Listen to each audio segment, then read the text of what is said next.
Scott, you're live with us on BBC Watcher. What's the best thing about that performance? The crowd singing my name.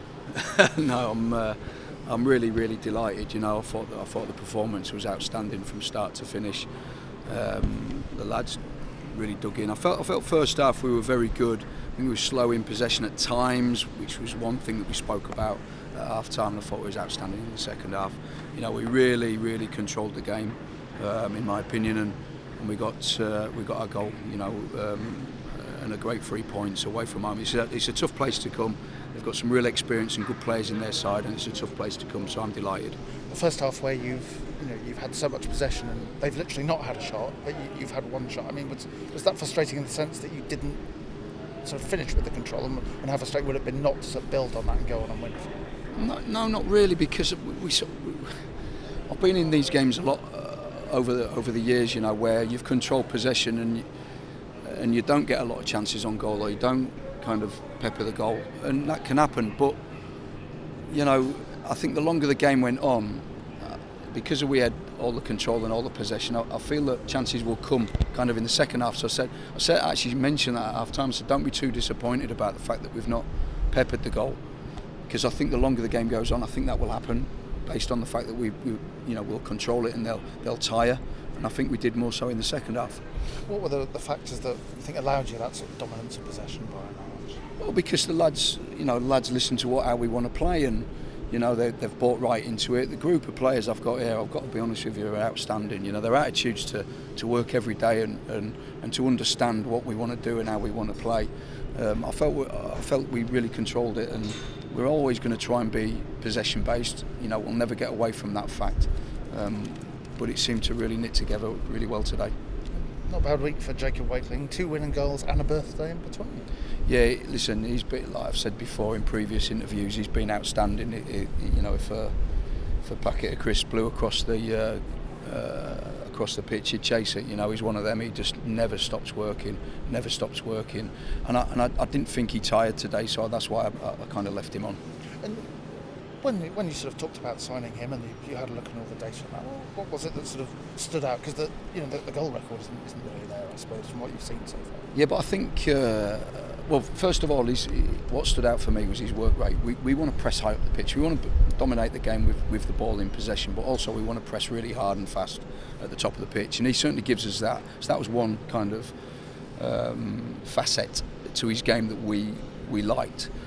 We always felt that he could score goals in our team, because we saw it with players coming in last season. We've not really changed a lot from how we played from last season. You had Tyrese Simpson coming in, you had Josh Davison coming in, who didn't have great goal scoring records, but because of the way we play, centre forwards, any young centre forwards who come into our team, I think will always score. Were there any sort of particular factors that put Jacob in the starting lineup ahead of Luke? Yeah, just because Luke's not kind of at that level of fitness yet. You know, I have to be careful with him. Obviously, he played a good chunk of the game on Tuesday night, and I just felt I wanted to freshen it up. Obviously, Jacob got the goal as well, and I felt that he deserved his start. But I was always going to put Luke on the pitch. How's Angus McDonald? What's he done? Not really sure at the moment. It's just kind of above his knee. He had a feeling. Not an impact or anything, it's more when he was running, he could feel it. He looked really uncomfortable, but I thought Frenchie coming in did brilliant for us. Does this feel like perhaps the season is up and running now? The back-to-back wins, though you are starting to generate that sense of momentum? No, not really. I think it's always been there, in my opinion. Listen, the first game of the season, you know, we'll forget that one. You know, it's one to forget, but since then I think that we've improved every single game. I think we've come stronger and again we saw another improvement today.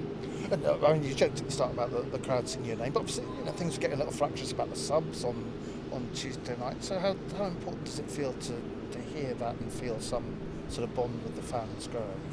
I'm in love with this football club. I've made it really clear. You know, it's one thing that they give me a chance here at this football. I want to repay the football club for giving me a chance back in after I had a bit of an horrendous time with my family.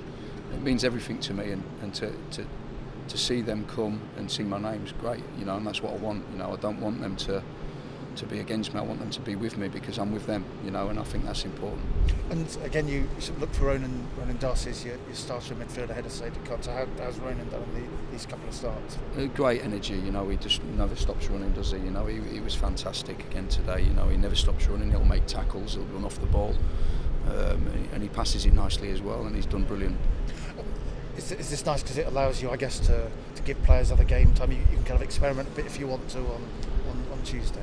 Of course, yeah, and I did have kind of different subs in mind today. I did think about doing things different, but sometimes the way the game pans out, it doesn't allow you to do that. So you have to do what's needed at the time, and I felt that the subs was needed at the times that was put on the pitch today. And just the last question, I know we keep going about where are you with your hopeful goalkeeper? Any progress there? Yeah, it's still an ongoing process at the moment. Nothing more to report than that. Would you be tempted to give Conor Brown a go on Tuesday? Of course, yeah. I'll be tempted. I need to sit down, and I know I've run my eye over what the team will look like. But after today's game, I'll have to readdress that and see what's what with it. Enjoy the winning feeling on the way back. Thank you. Thank you.